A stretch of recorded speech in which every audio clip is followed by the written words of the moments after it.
אז אהלן, נמצאת איתנו כאן דפנה המנדינגר, אה, שאני די מקריא את מה שאת כתבת, אימא לשלושה ילדים שגדלו הרבה בחינוך הביתי והיום הם מתבגרים, רוקדת ומלמדת מחול וקונטקט אימפרוביזציה, מטפלת במגע בקרניוסקרל וגם מטפלת בעצים וגנים.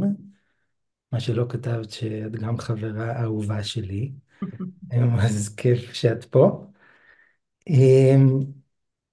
הסיבה שבחרתי והזמנתי אותך, זה קצת בהמשך למה שאני חושב רם עשה כשהוא הזמין אותי להתראיין. בהקשר של התעוררות, זו איזושהי תקווה לקחת את הקונספט הזה של התעוררות וערות, אולי מהמופשט, איזה מין מילה כזאת שיכולה להיות גם קצת ניו אייג'ית, אל הפרקטי, לפרקטיקה. ואני אגיד גם שאני תופס אותך כאדם מצד אחד רוחני, אבל מצד שני מאוד פרקטי, וזה דבר יפה בעיניי. אז אהלן דפנה. שלום. אני אתחיל אולי עם הכותרת שאת בחרת לתת לסיפור שלך. את כתבת משחקיות, גופניות, חושניות, בהורות, בריקוד ובחיים. אז אני תוהה, אולי את יכולה לספר למה בחרת ככה, ואולי גם מה הקשר בין זה בעינייך להתעוררות. אה, היי ליאורי. אז יופי, אני אגיד שאני שמחה ומתרגשת להיות כאן. זה לדבר עם כל העדות הזאת, כי אנחנו מדברים הרבה, אבל פתאום עכשיו שזה מוקלט וככה יש צוות שמקשיב, אולי עוד אנשים שמקשיבים, אז אה, מגדיל את השיחה, מאיר אותה. מה שאלת? כן, למה בחרתי דווקא את המילים האלה לנושא? אני ניסיתי פשוט לחשוב מהם התחומים בחיים שלי שבתוכם אני חווה הכי הרבה נוכחות וערות, כזה המקומות הטובים, והמקומות שדרכם אני מגלה הכי הרבה צמיחה, והם באמת הריקוד וההורות, אה, המקומות האלו. ואני ניסיתי לחשוב אחר כך מה מחבר ביניהם, זאת אומרת, מה המקום המשותף בין הדברים האלה. ואני מרגישה שהמשחקיות, הגופניות, חושיות, חושניות, זאת אומרת, הדברים האלה הם הכלים המרכזיים בשבילי, ליצור איתם חיבור ולעבור דרכם התפתחות ולהתעורר דרכם, זאת אומרת, באמת מהמקום הזה של הערות כמשהו שמחובר לגוף, לנוכחות, לקשר, לכאן ועכשיו, זהו, אז זה כזה, זה נגיד בהסבר. ובאמת הרגעים שאני מוצאת את עצמי הכי ערה והכי נוכחת הם הרגעים של המשחק. בלי שום ספק, כאילו ברגע שאני נכנסת למוד של משחק, אז אני כבר לא חושבת יותר ואני כבר לא בתוך אגו, תפקידים מדומים על עצמי או על האחר, משהו מאוד מאוד משתנה. ואני יכולה אולי בהקשר של זה לספר שאתמול הילדים שלי הם בגילאי 17, 15 ו-12, ואפילו בגילאים האלה אתמול בא אלינו איזה חבר לבקר, וכולם יושבים וקצת מפטפטים, אומרים כל מיני דברים, אוכלים, ופתאום כשאמרנו אוקיי בוא נשחק, כן? הם עוד אוהבים לשחק, זהו, כולם נפתחים, כולם פתאום מביאים את עצמם בכל מיני צורות שדרך השיחה הרגילה או המילים הם לא יכולים לעשות. וזה מדהים אותי שזה עדיין קורה, כאילו גם בגיל הזה של 17 ו-15 הם עדיין יכולים להסכים לשחק. אז זה ככה רק באיזה מאמר מוסגר על העניין. אז אולי באמת נשאר בנושא של המשחקיות, גם בגלל שבאמת בחוויה שלי את בן אדם משחקי. אני מכיר את זה בעיקר בריקוד שאנחנו רוקדים ביחד, והרבה פעמים זה הולך למקום של משחק. ואני גם מסכים אני גם חווה את הדבר הזה שברגע מגדירים משהו כמשחק, כשמגיע המשחק, אז באמת זה מייצר איזושהי נוכחות ברגע. ואני תוהה, אולי את יכולה כזה לשתף אותנו, אולי גם אני שואל את זה כמישהו שהרבה פעמים מוצא את עצמו קצת כבד ראש בחיים. אז איך מייצרים את הסיטואציה הזאת? אם מספיק להגיד, אוקיי, עכשיו משחקים, או שיש כל מיני דברים שאת מצאת, איך מזמינים את זה? האם זה בחירה? האם זה תרגול? מה את יכולה לספר על זה? אז אני חושבת יש כמה דרכים שם, זאת אומרת, כשאני מלמדת נגיד, או כשאני באה לרקוד קונטקט אימפרוביזציה, אז יש איזו הסכמה לשחק. אנחנו מסכימים לשחק, אנחנו מראש, או נגיד כשאני מלמדת אז אני מציעה, זה כללי המשחק עכשיו, זה כללי המשחק ועכשיו אפשר לשחק, אז מותר את זה, מותר את זה, מותר את זה. אז המקומות שיש בהם באמת איזושהי הסכמה, זה מאוד מאוד עוזר לנו לשים את עצמנו במצב המשחק. ואני חושבת שזה הרבה הרבה קשור למה הם הגבולות שלנו. כאילו אנחנו רגילים להתנהל בתוך איזה שהם גבולות מאוד מסוימים, גם פיזיים מאוד, אנחנו מאוד מאוד שומרים על המרחב הפיזי שלנו, גם הכבדות ראש הזאת, שאני חושבת ככה מבוגרים מתנהלים, וככה אנחנו אמורים לקיים את התקשורת ואת היומיום שלנו. מבוגר, מתבגר, כל אחד כזה לפי איך שהוא תופס את עצמו. ואני חושבת שגם שם אפשר לפרוץ את זה, הרבה פעמים דרך תנועה מוזרה במרחב, זאת אומרת, אם אני מאפשרת לעצמי להיות בחברת מבוגרים, אבל פתאום כזה לעשות איזה משהו אחר, או לרדת על הרצפה, או להתהפך על הידיים, או אם אני מאפשרת לעצמי לגעת באחר, באיזשהו אופן כמובן שמכבד אותו, ושמותאם, אבל פתאום פורץ משהו, כן? ומשנה קצת את הכללים של המשחק, או להגיד איזה משהו על עצמי לא צפוי, לשנות את האינטונציה שלי תוך כדי הדיבור לאינטונציה כלילה הרבה יותר, זאת אומרת, כל מיני דברים קטנים שאני יכולה לעשות ביומיום שלי, בלי שבהכרח יש בינינו איזה הסכם על המשחק, שמאפשרים למרחב להיות הרבה יותר משחקי. ואני חייבת להגיד את זה בתור מי שהסיפור הכי מסופר על הלידה שלי עצמי, או שהגעתי לעולם, ולא בכיתי, והיה לי מבע מאוד מאוד רציני על הפנים, וכל חדר הלידה עצר והתבונן ביצור הזה שמסתכל ברצינות ובכבדות ראש בלתי רגילה על הסביבה, וכאילו, למה? אז כמובן שזה קשור לתהליך שלי בתוך החיים. כן, נראה לי זאת התשובה לשאלה, ויש לי עוד הרבה דברים להגיד, אבל אין לזה איזה רווח. אז זה באמת נורא מעניין. מה שאני שמעתי, אחד הדברים ששמעתי במה שאת אמרת, זה שדרך המשחק והמוזרות הזאת, הרשות להיות מוזר, מה שאני חוויתי זה את הרשות להיות עצמי.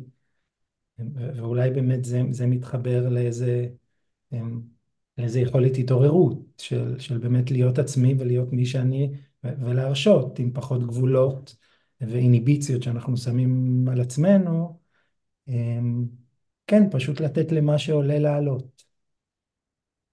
כן. אתה רוצה להגיד שם עוד משהו? אתה עצרת אותך לא, בהם? אני סקרן כן. לשמוע מה לך יש לומר על זה. אז קשה לי להגיד שזה יותר להיות עצמי, כי אפילו אני לא יודעת מהו העצמי. העצמי הוא כל הדברים האלה, העצמי הוא גם הרצינית הזאת שמדברת, וגם זאת שמשחקת, וגם זאת ששותקת ומתבוננת. אני כאילו פחות, אני חושבת שהעצמי הוא די אינסופי כזה, כן? הוא יותר קשור למה ההרשאה ומה הגבולות שאני שמה לי. אז אני מרגישה שזה פשוט לאפשר עוד אופנים שהם פחות קונקרטיים וברורים ומוסכמים חברתית, המקום הזה של המשחק. ואני גם מרגישה שהמשחק מנטרל המון, המון, המון, המון, כאילו הוא מנטרל מעמדות, הוא מנטרל תפקידים, הוא מנטרל משימתיות, הוא מנטרל את המחויבות שלי להיות ברורה, קוהרנטית, ממוקדת מטרה, כאילו הוא מנטרל כל מיני דברים והם כן נוכחים בתוך המשחק, אבל עכשיו אני רק משחקת אותם. אני משחקת את זאת שעכשיו צריכה לנצח, או אני משחקת את זאת שמתגרה בך, או אני משחקת את זאת כן, כל מיני תפקידים כאלה שאני יכולה לקחת בתוך המשחק, אבל הם לא מעידים עליי בכלל באגו שלי, וזה מאפשר לנו להיפגש עם הרבה הרבה יותר רבדים שיכולים להיות לעצמי, שהם לא נוכחים, באופן שאנחנו מחזיקים את עצמנו ותופסים את עצמנו. אני יכולה להגיד אולי אני אגיד משהו על הקונטקט אימפרוביזציה. ליאור, אולי בא לך כזה להגיד כמה מילים על קונטקט, ואז אני אגיד על זה איזה עניין? אז, אז קונטקט אימפרוביזציה זה תרגול של ריקוד, סוג של ריקוד, ז'אנר של ריקוד, ששנינו מתעסקים בו, גם דפנה וגם אני, וגם מלמדים אותו, שמתעסק מצד אחד באימפרוביזציה בתנועה, כלומר נעים ללא איזושהי הכוונה מדויקת, אין פה כוריאוגרפיה, התנועה היא חופשית, ובדרך כלל עושים את זה או בזוג או בקבוצה, כשהמגע הוא אלמנט משמעותי וחשוב. הרבה פעמים מתגלגלים ביחד או מרימים אחד את השני. מגע הרבה פעמים הופך להיות המורה שלנו בתנועה ובמפגש אחד עם השני. תרגישי חופשייה להוסיף. כן. אז לא, תיארת טוב, משהו שקשה לתאר אותו במילים, אולי יותר נכון להבין אותו דרך הגוף. ובאמת, גם בתוך הקונטקט אימפרוביזציה, אני מרגישה שהמשחקיות היא אלמנט מאוד משמעותי, בגלל שאנחנו באים לרקוד ולהיפגש גוף לגוף עם בן אדם, ישר וואי, יש מלא תפקידים שם כבר, בין גברים לנשים, מלא דפוסים, מלא מחשבות, הקשרים על אינטימיות, על מיניות, על ריקוד, על גוף, מאוד טעון, כאילו מלא מלא דברים שאנשים פוגשים על איך שהם מגדירים את עצמם דרך הריקוד. ואני חושבת שהמשחקיות מאוד מאוד עוזרת לנטרל את זה. אחד המשובים המרכזיים שאני לאורך השנים מקבלת דווקא מגברים שאני רוקדת איתם, כזה וואו, אני לא מוטרד מהנושא המיני כשאני רוקד איתך, כן? שזה הרבה פעמים איזשהו משהו שמעסיק אנשים בתוך הריקוד, לא כי זה הנושא של הריקוד, אלא כי דווקא זה לא הנושא של הריקוד, אבל בגלל שיש מפגש בגוף הזה עולה.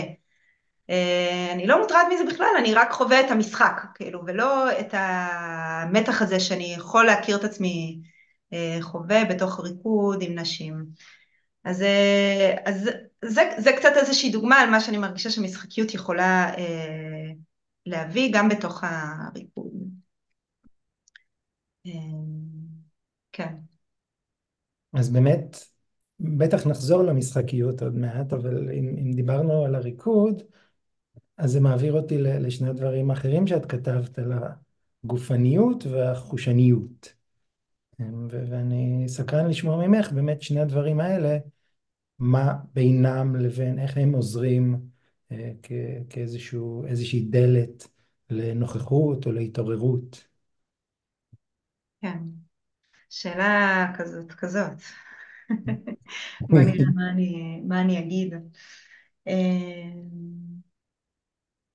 כן, התלבטתי עם המילה חושניות, קצת כתבתי את החושיות, חושניות, לא כל כך ידעתי איך אני רוצה לשים אותה, כי חושיות זה סתם איזה המצאה עכשיו, ואף אחד לא יודע מה זה אומר, וזה קצת רוצה להסתתר על החושניות. וחושניות ועונג הם מילים שאני משתמשת בהם הרבה, ולא בהקשר המיני הרגיל כזה, אלא באמת ביכולת שלנו להיות בתוך העונג של החושים, כן? בחוויה החושית, באלמנט המענג שלה. אני חושבת שזאת המשמעות של המילה חושניות. ואז אנחנו הרבה לוקחים אותה למיניות, כי זה המקום שאנחנו הרבה, או לאכילה, שאנחנו מכירים את העונג שבחוויה הגופנית. ואני לוקחת אותה כאלמנט מאוד מאוד משמעותי בריקוד.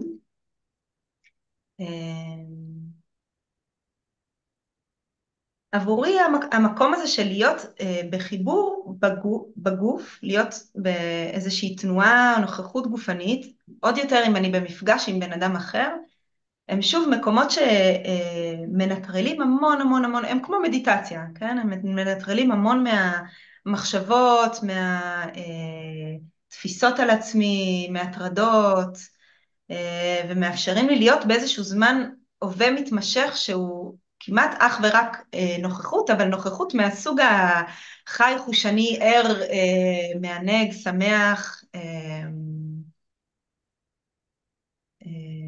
דינמי, כן? וגם שותף לאחר. זאת אומרת, במדיטציה אני יכולה לשבת ולהתבונן ולחשוב על אחרים, או להתבונן ביחד עם אחרים, ויש איזה חוט מקשר. אבל משהו בריקוד, הפיזי, ממש עם האחר, מאוד מכניס את זה לתוך התקשורת ולתוך המערכות יחסים ולתוך הקשרים וההקשרים שיש לנו בתוך העולם. אנחנו בסוף חיים כל הזמן אחד עם השנייה, בין אם אנחנו בוחרים בזה או לא. כן.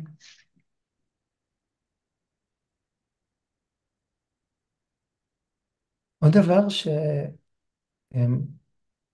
באמת שקשור לדברים שאת אמרת, ומסקרן אותי לשמוע ממך, אני חווה אותך גם כרקדנית מדהימה, אבל גם כאימא מדהימה. מהמעט שאני מכיר, אני חווה שיש שם משהו מאוד, אני אקרא לזה הוריזונטלי, בינך לבין הילדים שלך. וכן, כשאני שומע איך את מתנהלת עם כל מיני סיטואציות וכל מיני גם קשיים שיש או ביניהם או בינך לבינם, או ביניהם לבין העולם.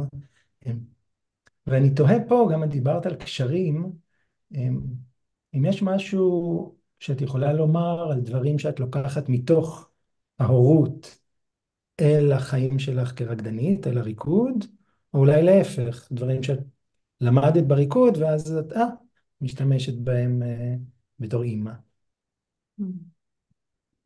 אוקיי. כן. אולי אפילו איזושהי חוויה או דוגמה אישית שעולה לך. כן.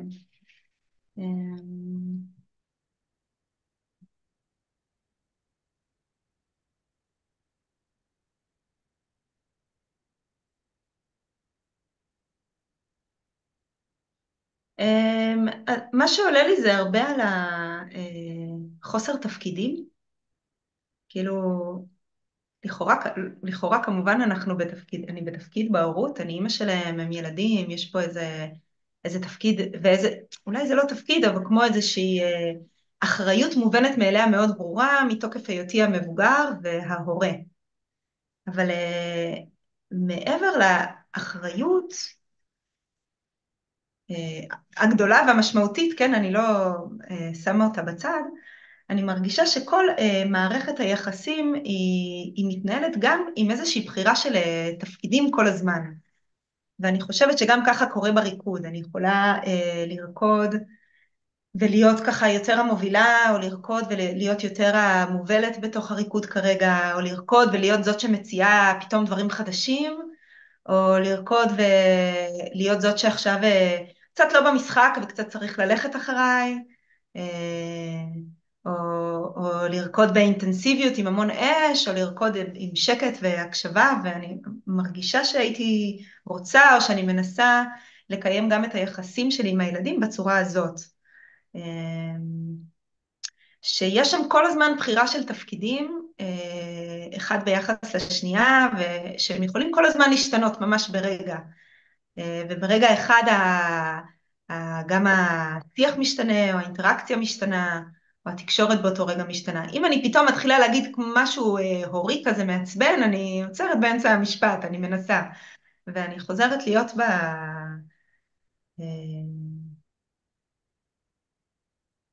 ממש בריקוד הזה ביחד, כאילו איזה חלק עכשיו אני רוצה לקחת בריקוד, ולא איך אני עומדת מבחוץ ואומרת איזושהי אמירה שהיא נראית לי נכונה למערכת יחסים הזאת ולסיטואציה הזאת. זה די אותו דבר אני חושבת בריקוד, זה די דומה. כן. זה יפה, כי אני מקשיב לך, ובאמת עולה לי המילה משחקיות. זה קצת כמו חילופי התפקידים במשחק. אני ואז יכולה להגיד רגע, ככה זה בעוד איזה מסגרת קטנה שבהכשרה שלי אני גם קלינאית תקשורת, עבדתי בזה מספר שנים ועזבתי את זה, ובאמת בכל השנים שעבדתי בגנים, אז הרבה פעמים בהגדרה, בתוך משרד החינוך, יש קלינאי תקשורת בגנים של ילדים עם צרכים תקשורתיים שפתיים, ואת לוקחת את הילד לחדר ועושה איתו משהו. ואני כל הזמן פעלתי אל תוך מרחב הגן באיזושהי צורה של לייצר משחק משותף. דרך איזשהו משחק שכולנו משחקים, אז זו ההזדמנות לשינוי. כאילו, הרגשתי שזאת הדרך הכי משמעותית לעשות איתם עבודה. זה היה בכלל לא קל, וממש הספיק לי מזה בקונטקסט של המערכת והמסגרת, אבל כאילו אני יכולה לראות שזה גם בהקשר הזה היה נושא שהוא מאוד משמעותי בעיניי. אני חושבת, כתבתי על זה גם איזושהי עבודה, או עשיתי על זה איזושהי הרצאה קטנה לצוות או משהו, כאילו. גם במעט שהייתי שם, ואני לא מגדירה את עצמי כמישהי מאוד מומחית בתחום הזה, בכל זאת הרגיש לי שזאת הדרך הנכונה לעבוד. כן. יופי, אני רוצה לעבור לעוד, ממלא הדברים שאת עושה, עוד משהו שאת עושה, שזה גם אהבה משותפת שלנו, שלי, שלך, אמ, שזה מה שאת כתבת, טיפול בעצים, עבודה בגינות והטבע בכלל. ובאמת בהקשר של ההתעוררות, כשקראתי את זה, אז עלה לי בעיקר משהו שאני חווה עכשיו שאני באיטליה, אז יותר בצפון, את ההתעוררות הזאת של הטבע באביב אחרי החורף, שזה משהו מאוד מאוד מוחשי. מהמם. אמ, ואני תוהה אם גם במקום הזה יש איזה משהו מתוך העבודה הזאת, אני יודע שאת מבלה הרבה שעות גם בעבודה הזאת, אמ, מה שם את לוקחת או מוצאת בהקשר הזה של נוכחות, של התעוררות, מה אפשר ללמוד מהעץ? מהמם. כן. אתה יודע, אתה שואל אותי ועולה לי איזה, עולה לי זיכרון של איזושהי חוויה מלפני כמה שנים. אני חושבת שזה היה ככה איזושהי תקופה לא קלה בשבילי, והייתי אה, בהרבה עצב או תחושת בדידות, ואני זוכרת את עצמי נוסעת בכבישים פה של הרי ירושלים, מה שממש הציל אותי כזה מהחוויות האלה, מהתחושה הזו, היה העצים. זאת התחושה הזאת שהם כאן, הם כאן, הם היו כאן, הם יהיו כאן, הם כאן כל הזמן, הם איזה מין תשתית שנמצאת מתחת להכל עוד, מתחת לאנשים ולמערכות יחסים ולמורכבויות של החיים שלנו, כאילו את זה יש לי, וזה פה ואני יכולה בכל רגע להתבונן בעץ או לגשת ולעמוד לידו לא, זה הסב בשבילי איזושהי תחושה של גם איזושהי הפגה של הבדידות וגם איזשהו ביטחון כזה קיומי, שככה היה לי אז חסר. אז זה כזה איזשהו עניין משמעותי שעולה לי שם, אני לא כל כך יודעת איך זה מתחבר למה שאתה שואל, אבל זה מה שעלה לי. כן. אני חושב, הדרך שבה אני שומע את זה שמתחבר לי, זה באמת הרוגע. זה משהו מרגיע כזה אוקיי, אני כאן, ו, ולא צריך לעשות יותר מדי. כן, אה, כן. אפשר לנשום. עבורי זה ממש כמו המרחב קצת לסגת אליו אחורה, כאילו אם אני בתוך המשחק ובתוך האינטראקציות יש המון ממני החוצה כזה כל הזמן, כזה מתוכי החוצה, אל המפגש ואל האחרים ואל האינטראקציה ואל מה שקורה, אז משהו בעבודה, בימים האלה שאני עובדת בגינות ושאני מטפלת בעצים, זה כאילו לוקח אותי באמת אל הרובד המתחת לכל זה שהוא שקט וקיים ונוכח ויש לו את המחזורים האלה של ההתעוררות ושל הקמילה, אבל כאילו החיים ממשיכים, זה כזה הרובד הזה שממשיך כל הזמן, ואולי הוא יותר בשבילי איזה מקום שאני שואבת מתוכו אנרגיה, שואבת מתוכו המון משאבים. כן. בהקשר של התנועה ושל המשחקיות, אז זה כמובן כשיש איזה עץ שאני צריכה לעבוד עליו ואני יכולה לטפס עליו, אז ישר כזה הגוף שלי נהיה שהוא שמח וכזה חי וער, ואיך עולים ומאיפה עולים, ואיך אני מגיעה בדיוק לענפים האלו שאני צריכה לגזום, ולענפים האלו, או לקטוף איזה שהם פירות, או ככה משהו שהוא מכניס שוב איזשהו אלמנט כזה מעורר ומאתגר וקצת מסוכן. גם הסיכון מתחבר שם למשחקיות לדעתי, כאילו זה עולה לי עכשיו, אבל המקום הזה של קצת לקחת סיכון. אני חווה את זה גם בקונטקט אימפרוביזציה. היה איזה רגע שדיברנו על קונטקט וכזה איך מנגישים את זה לאנשים, ואני חושבת שאני אמרתי, תשמעו, זה כמו לרכב על אופנוע, כאילו, זה לא שיעור צ'יקונג או מדיטציה, יש פה סיכון, כאילו, בין אם הוא רגשי, בין אם הוא פיזי, וזה חלק מהמשחק. ואני מרגישה שההסכמה לקחת סיכונים בתוך החיים, בתוך היחסים, הם גם חלק מהעניין הזה של לשחק. כאילו גם כשאנחנו משחקים קטן, או אני לא יודעת מה, שם קוד, או כל משחק קופסה סטנדרטי אחר, אנחנו לוקחים את הסיכון הזה להפסיד. כאילו עד לפני רגע ישבנו, היינו מבסוטים, והכל היה בסדר, היינו מנצחים בכלום שלנו. עכשיו אנחנו מסכימים לשחק משחק ולהפסיד בו, כן? זה נגיד הסיכון בתוך המשחק. אנחנו מסכימים עכשיו להיפגש בגוף ואולי להיפגע, או אנחנו מסכימים לטפס על העץ או לטפס מעל גדר. כמעט תמיד כשאני צריכה לעבור מעל גדר, כשבאתי במשרד החינוך והיה לי את המפתח, אני כזה, אני פשוט אטפס מעל הגדר, שמה אני צריכה את המפתח, כאילו. המקום הזה שהוא מסכים לקחת איזה סיכון ולהרגיש בצורה הזאת קצת יותר את העירות בתוך החיים. וזה יפה, חזרנו באמת מהעצים גם למשחקיות, וגם אני כזה מדמיין אותך עובדת ומטפסת על איזה עץ, וגם אני רואה ריקוד. כן. דיברנו על קונטקט אימפרוביזציה, אז זה לגמרי זה. כשבתפקיד הפרטנר, העץ וענפיו. אני טועה, נשארו לנו ממש דקות ספורות, באמת אם ננסה לפתוח את זה, אם יש איזה משהו שאת יכולה לתת, אולי כעצה או, או הזמנה למי שמקשיב, אוקיי, נשמע מעניין, נשמע שכדאי לעשות את זה, ואולי לרקוד ולמצוא את הנוכחות הזאת ואת העירות. אם יש איזה עצה, אוקיי, אז איפה מתחילים? מה לעשות? כן, כן. אמ,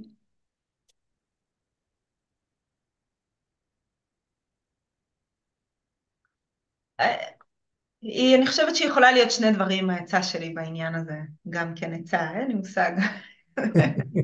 אמ, אז אני חושבת שברגעים הכי ניטרליים, רגילים, משעממים בחיים, המתנה בתחנת האוטובוס, אם מישהו עוד עושה את זה, המתנה בתור לסופר, אם מישהו עוד עושה את זה,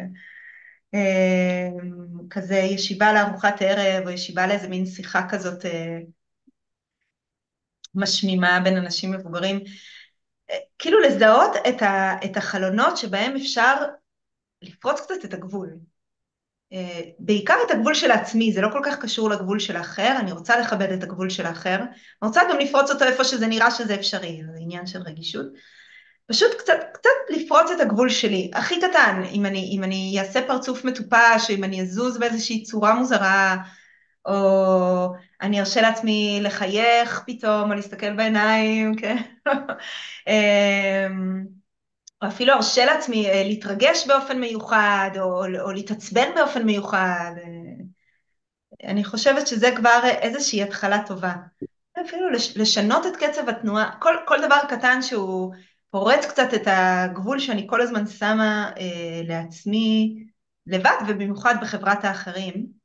אז אני חושבת אלה כאלה התחלות קטנות, טובות. וגם אני חושבת על לעשות אחרת.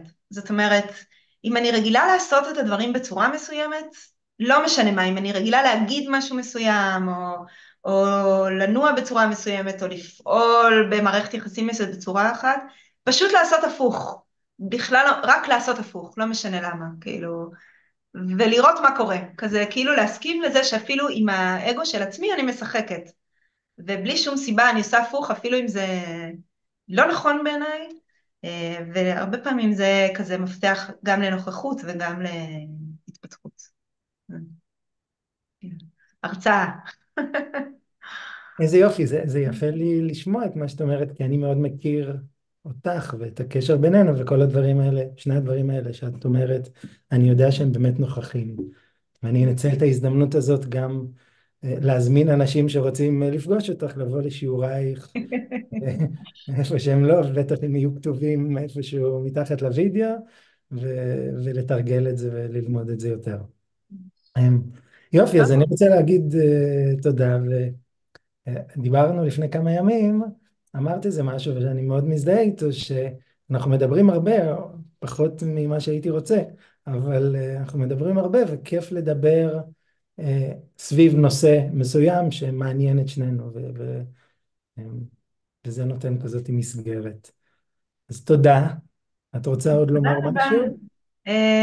פשוט תודה רבה לך ולכולכן על ההפקה הזאת, על גם הזדמנות לעשות משהו אחר ממה שאני עושה ביום-יום.